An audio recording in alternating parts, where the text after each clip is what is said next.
It is Friday. It's 9:26. Yes, let's go. It's Friday. Let's do something a little bit lightweight. Let's go to 2002, Death to Smoochy. Yes, that's what it's called. Death to Smoochy. It's a film directed by Danny DeVito, who also has a part in it, and it's produced by Film 4 Productions. Rainbow Randolph Smiley, played by Robin Williams, is the host of the Rainbow Randolph Show, a children's television show. Now, off stage, he's an alcoholic, and he accepts bribes from parents to put their kids on the show. And the FBI exposes him, and then he gets fired. As a result, producer Nora Wells, who's played by Catherine Keener, quickly finds an innocent and wholesome replacement, Sheldon Mopes, played by Edward Norton, who, at the time of her finding him, has a gig playing guitar singing anti-drug songs in a drug rehab clinic. Now, he plays a character, Smoochy the Rhino, and is sincerely interested in entertaining children.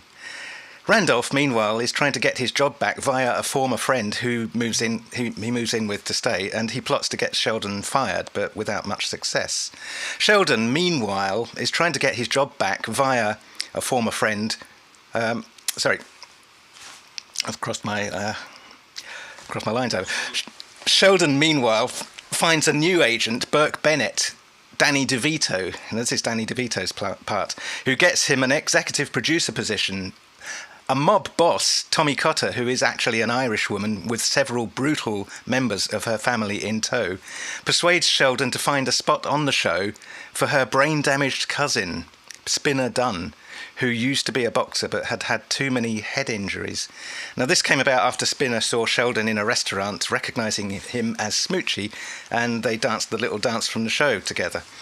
Meanwhile, Randolph had surreptitiously booked Sheldon to perform a large hall, which, because he can't see the audience because of the light in his face, it turns out to be a neo-Nazi rally, which then gets raided, and then Sheldon loses his job.